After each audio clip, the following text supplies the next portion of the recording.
Kagungan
matur benjik keluarga ingkang pisan sutrisna apok menik sampun samakta ing kati saking diri minangka wimbasara piniji keparenggan dewi keluarga ingkang keparenghan kelawarga swanipun Sirat Pojo punang piningganten saimbit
aja nggodha lan ngrencana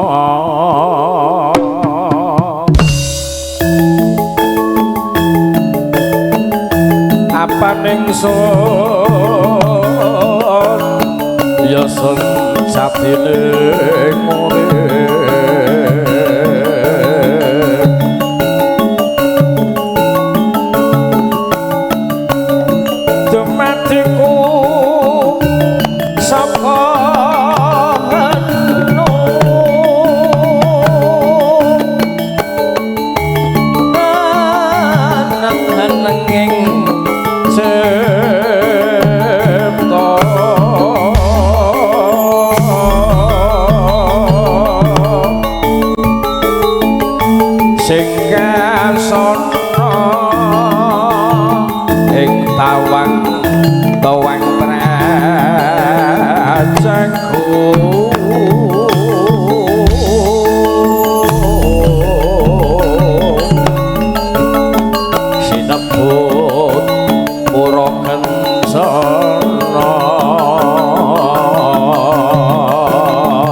ngaturaken sugeng siang sugeng pinanggihan sawetawis lumantar sawanipun keluarga geng campur sari Yu Wijaya ingkang mijil saking laladan Kendel Kemusu Kabupaten Boyolali siang menika sawetawis wanci kepareng undi dawuh tinimbalan saking parisang pamengku gati pepundhen kawula Bapa Rajali Ibu Sarni sakluwungsa ing laladan Dukuh Gempol Bajing Kadipaten Andong Boyolali suka panglipur tinimbalan sowan saking pamengku gati Nyuwi Jaya Campursari siang punika sinangkulya kalian Arsa Wahyu Jaya rental audition system saking Munggur Andong Boyolali ugi kepareng kagianaken live streaming sesarengan ST Sinema Kedung Lingkong Simo Boyolali sowan kepareng nganti jumenengipun Caturwara Widawati ingkang kemarin ngabiyantara atur suka panglipur kenjok raipun para tamu sutrisna Purwaka kadang kula kinasih mijil saking Bumi Sukawati Sragen mijil saking Sumber Lawang diajeng Dwi Utari mangga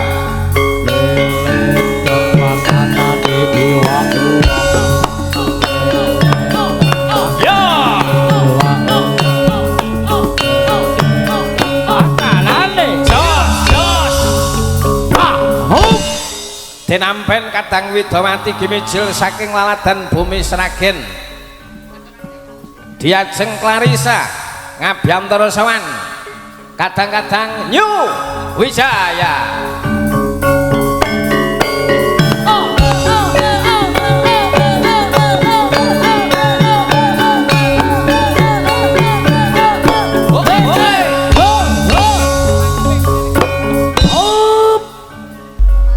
Triwara Widawati kiranti kadang Nyuwi Jaya kadang kula kinasih mijil saking laladan Ngablak Magelang diajeng Santi Armega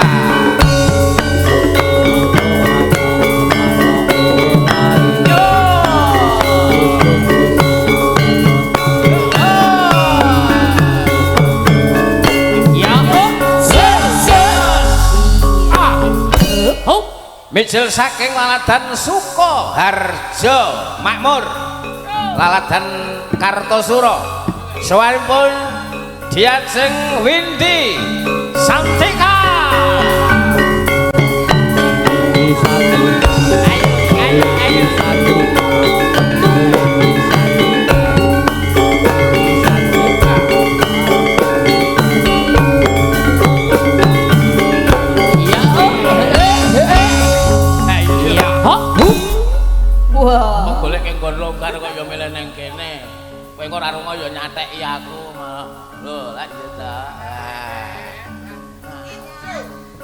Matur sembah nuwun kadhalatan Nyuwijaya keparinjawanaken Caturwara Widawati ingkang sampun samekta kinen kepareng atur suka panglipur lan pambuka kunjukripun para tamu. Para tamu Sutrisno, mugi pinarak lenggah kanthi wardokaning penggalih sinartan hamirsani gotraipun keluarga ingkang Campur Sari Nyuwijaya.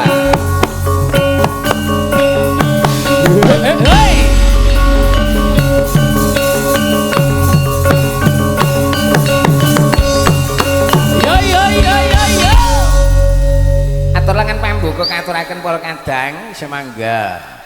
Ya.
Suka Panglipur keluarga ageng Nyuwijaya Campursari wonten kalenggahan siang menika estu mugi dadosaken syukur ena ing penggalipun para tamu sutresna ingkang kepareng hamirsani saha nderek jurung pamuji katur kunjuk risang pamengku gati anggenipun perngadani adicara boyong mantu. Para tamu kinen miyak sepining swasana kadang-kadang Widawati kinanti Nyuwijaya Campursari kepareng sowan ngaturaken suka Panglipur kunjuk rawuhipun para tamu.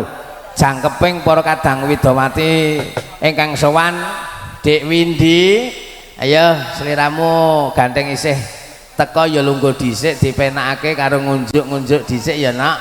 Iki Mbak Yumu sing saka Berlawang ben kepareng jumeneng. Ayo Mbak Dwi. Yo.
Tak kira ki mung joget tok ngono. Oh iya, kon nyanyi. Oh, kon nyanyi. Kon ngopo-ngopo.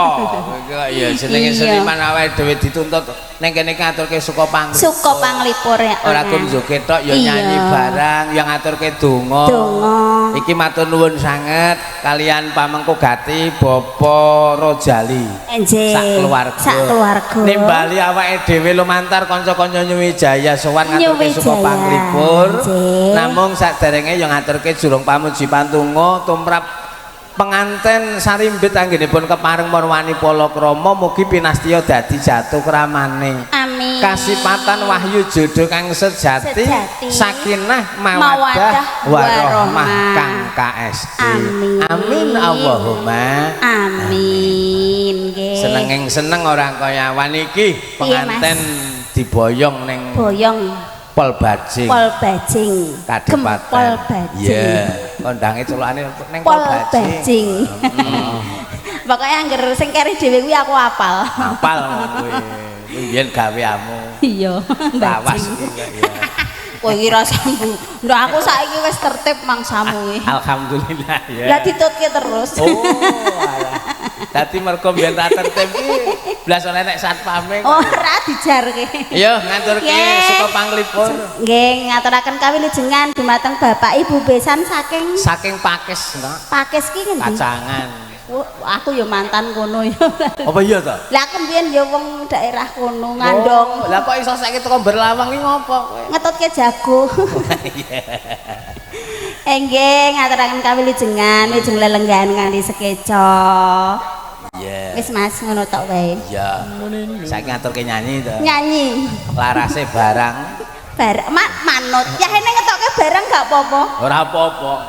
Mboten napa-napa nggih Pak nggih. Nah, Ngetokke barang le. ngetokke barang. Larase. Aduh klinciku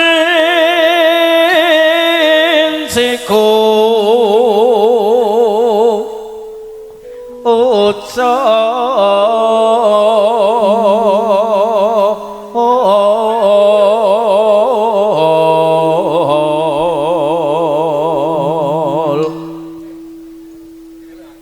mongko iku dadi katresnanku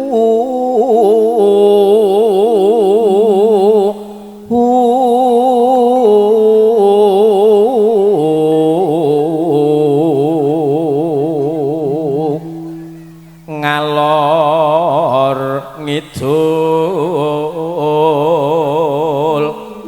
tepung gelang monggo jele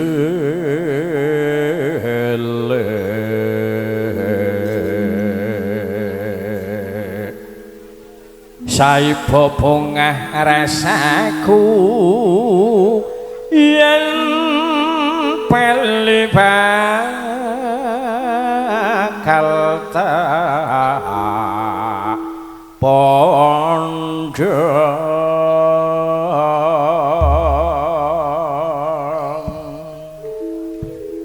diaturke lelagone dijumbuhake Ayu Gempol Bajing iki karemane suka ning lelangan Beksan Tayub ana wis munggah seragenan terus dangdutan ndek bengi iki wis sewengi betetek dangdutan ndek bengi nganggo rok cendak ya Kang lah aku mau ngerti ya ngono aku ora katut lah ngopo lah ora ditanggap kaya kon ngopo ya jatrake sepinten ngubengi desa ngubengi kutha terus sak desa-desa ngobengi kutha sateruse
bapak sing mirsani jenengan lho nganti gak kedep lho Mas. Nyawang jogetmu bapake lho Mas. Bapak yo batin. Batin piye? Apa penak kowe. Lah ngopo nek ibu yo do ngudarasa. Ngudarasa. Goyangane Goyangane. ketoke leh penak men. Lah iya. Ning asline mbake lho nganti wong lanang niku ge goyang ngeten iki. Disawang jenengan penak to niki Bu? Penak, penak nggih Pak. Asline mboten penak. Kok iso? Angger tak diobah kaya nek sing iwu-iwu ya. Lah biasane kan mau tali memburi ngono kan. Biasane mau tali memburi. Pengalaman yang sudah berlalu. Heeh. Tak taleni iki keseron leh naleni. Dadi Mulih dadi pingget kabeh lho nduk kowe. Saidan. Ora ngrasa. Lah gue nganti kemekelen lho Mas. Apa dibayangke Bu, apa dibayangke?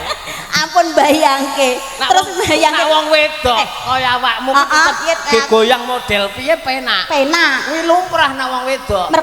Mergone kelet kono dadi ya kelet jarike maksude kuwi. Nggon aku ra kelet lho. Lah iki maksude niplek nggon aku kan iki lho sing iwu-iwu iki. Ndi? Iki. Oh lah iya. Aja ditemek jerone. Jan kok suwe ratemu kok lho mesake mbake lho nganti kepoyoh-poyoh lho. Mboten ana apa. Bencang mrene nak jagung petok kula sanggup pempes gitu. Mbak menawa ngersake dolanan ngeten iki, Mbak. Hah? Kok dolanan kuwi to? Lah ning omah iso di. Ora trimo kene. Digeret-eretan ya iso. Wah rumangsa aku dolan. Lebokne ya. Dilebokke sing jero. Iki wirawiri ngeteri sego ngendi nggon aku kok ora diterteri ket mau. Kowe iki po nyumbang. Lah ora nyumbang ya ben padha kancane pekene ora nyumbang. Kurang penak piye lho? Agek teko wis dikeki rokok, wis dikeki aku. Lah mungkin aku ngubub terus ya pengen wedang-wedang legi barang ya. Sego-sego kok ora ana aku ya. Urung ya. Saiki. Yo saiki. Lah jebulane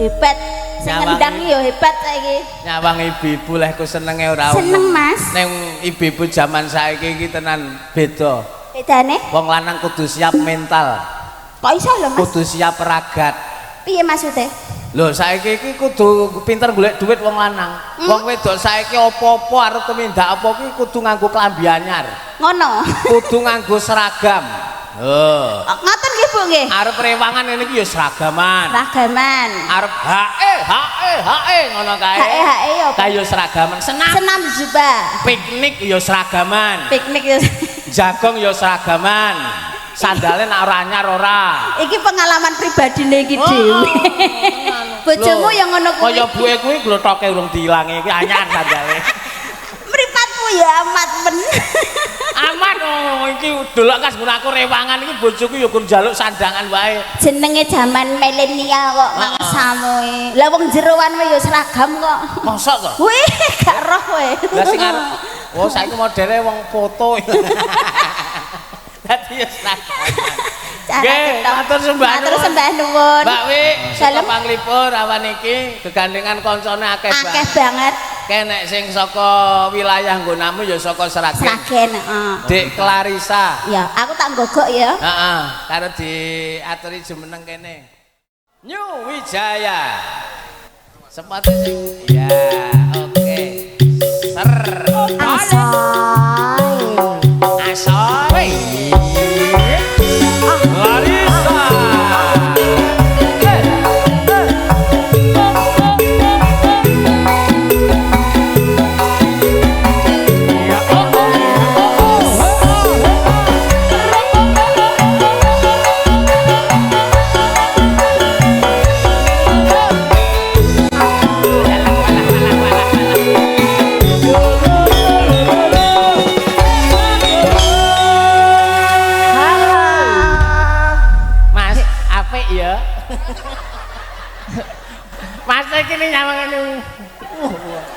Aja mbok kempit to, Mas. Kok nek meletos ndok. Ajen. Lah wong yo hiburan iki kalau mongso ora apa-apa. Timbang Gak apa-apa, Mas. Wong ngabrakan kulit lek kisut ae gak apa-apa, Mas. Ngene iki iso langsung nonton ngene iki lah ya ning ati tetep wah. Demak, Mas. Ayo lagi, oke Clarissa. Asik. Ayo, Mas. Ayo. Persiapan cak. Yo. Masukin dona. Terima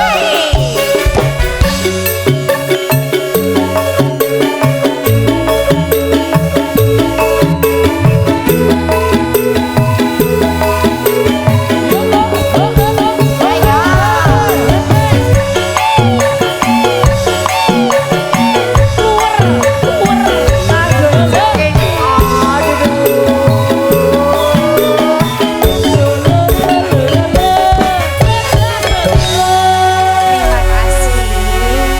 Sudah gitu aja. Nah, apa wis? Mas, aja gatek Mbah Kakung kita. Alah. Lah iya to. Aja meneh kok cah nambah kakung kowe ya seneng kok. Lah nggih, resake lagu punapa, Mbah? Salam kok ora gelem. Gak apa-apa ngabrakan kulit. Iya. Wis demak ta, Mbah? Demak 50, Mbah. Aja suwe-suwe. Mesake bae puncet lho kowe iki kaya rada-rene. Mbok ngangge udut-udut ngoten udute napa niku? Pundi? Oh, mboten udut. Kowe iki cah wedok sering gogoi kowe iki. Lah ompong, Mbah. Wong kok kaya ngono. Nak, matur Nggih, nuwun. Mas. Nyun ngapunten kalian pepunden-pepunden awet desa kacangan ing Gempol Bajing kene. Nggih. Kaluputane mugi diagung pangasama namung sebatas gegocikan mawon nggih Mas nggih. Nggih Mbah nggih. Nggih dapur penghibur niku awake dhewe piye carane golek guyu. Ben terhibur para tamu. Ya hiburannya ngeten iki Bu berkarakter nggih to. Laki-laki itu berkarakter seperti ini. Elek, ireng, kumisnya sauceng, cendi, nggih Bu nggih. Kekrepan nggih ngoten iki karakter Bu hiburan ngeten iki Kowe nggih. iki ngelem aku apa ngololo aku kok jane. Kan berkarakter gitu loh. Berkarakter kok cendek. Ireng, elek. Kumisnya sauceng.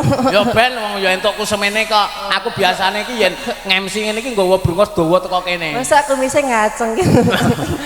Apik yo, aku seneng. Modar aku akhir awor iki aku. Tenan. Biasane iki yo nganggo dawa. Iki mu lali ora tak gawa. Angkatno aku yo ngemsi ora nggo brungos ki ora pede. Kok ya selaras lho sak jembut-jembut jenggot ki apik yo. Lah entuk leh kunitil nggone Windy gur semene kok. Saenek-eneke tak templekke kene to. Ambune sengake ora umum aku. Oh. Enak ta, Mas? Enak ta? Lumayan. Ayo nyanyi yo. Nggih. Aku pengen ngatur ke apa wis manut karo sliramu aku. Sukani kangen esemu mawon. Kangen esemu. Wah, kangen esemu ki garape apa? Ben yang mriki kangen kali esem kula, Mas. Oh iya. Nah, ini Nggih, Bu kita nggih. nek ketok mladu gila ki karo kowe. Lah, gelang itu gede-gede ngono. Sapa? Kita ibu-ibu. Sesuk tak tukokke. Gelang itu gede-gede. Sesuk tak tukokke dadung apa senar ngono. Tak ginaleni kowe iki ketok nek ora ditaleni Ya modar to no. Ayo. Iya, Mas. Kangen esemu. Kangen esemu. Kowe iki budhek apa piye to, No? Tukang orjen kok. Wah. Ning wong budhek iki malah umure dawa, Bu. Nggih, nek diceluki malaikat ora krungu. Wah, wong kok ngeyel. Nembe repot. Heeh. Ya, ginarap seragen. Tenang wae kendangmu iki anggere amar karo peras wis aman. Iya. Ora bakal suloyo. Oke. Diaturake.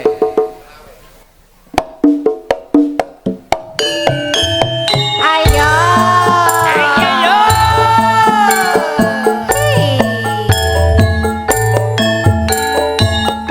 Sesarengan keluarga ageng nyuwi jaya sampun sarinya Indonesia. Audio. Yes. Ayo yo.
sudah anterin aku. Alah dadak jangkrik. Nah, Tak gendong apa piye? mau anterin aku.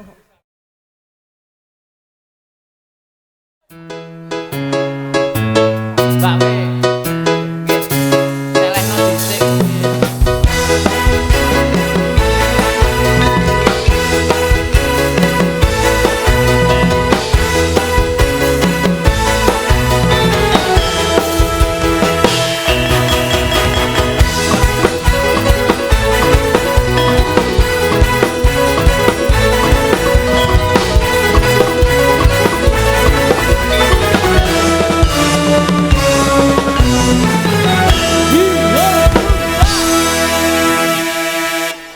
Iya. Gimana dawuh Sik, saka? segoku aja dipangan ya. Ora. Jadi pangan segone Mbak Wi lho, Wi. Kowe ki mangan wae angger tanggapan Mas aku. Wah, bocah kok elok tenan. Jenengan mau lho karo Dek Clarissa kok. Malah ning mburine terus ki ngopo, Rok? Lah pengen ngematke terus aku. Arep duit ora iso. Iki lagu apa tandukane ngono. Lagu Sragenen. Apa ora apal Mas, ora trimo apal, ora mudeng aku ya ngono. Sesuk niki tareno, iki lagu apa ngono. Wah, semangat. Dolanong idul. Iki jane jatahe Windy ning ya ora apa-apa, Windy ben rada engko-engko. Aku seneng kok karo Windy ki wonge semangat nyambut. Semangat, Wong nek wis kadung seneng ki ungkapan rasa senenge iki tenanan. Tenanan. Kaya terinspirasi apa ngono. Tenan lho. Apa? Ndek iki karo bojone, karo pacare mbiyen iki senenge ora umum. Ora umum. Mula ya tangane ditulisi jenenge bojone Yanto ngono. Ora aku ki ya ngono ndek jaman Jenengan nom-nom aku. Senengku pacaran karo bojoku, Bojomu? bojoku jenenge Sri. Sri. Tak tulisi Sri aku Nah. ngene iki. Lah saiki? Eh? Saiki ndi? Lah tak hapus, wis tuwa isin aku. Nah, terus kanca-kanca sing do njawani kuwi ditulisi huruf Jawa. Huruf Jawa. Bodo ditulisi huruf Jawa. Enek sing seneng petel ya Petel ya. gambari petel. Petel. Enek sing seneng macan ngasih bathuke gambari macan. Wah. Saking senenge kaya sing ngendang kuwi kan. Sing ngendang? Saiki peras kuwi kan seneng karo wong Arab. Oh, calone. Oh, elok. dodone tenan. ditulis Arab. Apa, Mas? Ibnu Saiton. Kok ya Ibnu Saiton lho iki kok le. Walah pras ora ngerti artine kok melu-melu kancane. Bajing loncat Mbah Bajing Margono. loncat. Mbah sinten? Mbah Ayo. Margono. Maju. Mbah Margono. Oh, Nganggo sing gak nggo kabel iki lho. Nah. mau jek ditukokke batu kok. Wis tuku to iki. Wis. Cek. Nah. Sek ngono. Cek ora sek. Ayo. Mbah Margono monggo tindak mriki Mbah. Assalamualaikum.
Sing ngersake wau sinten, Pak?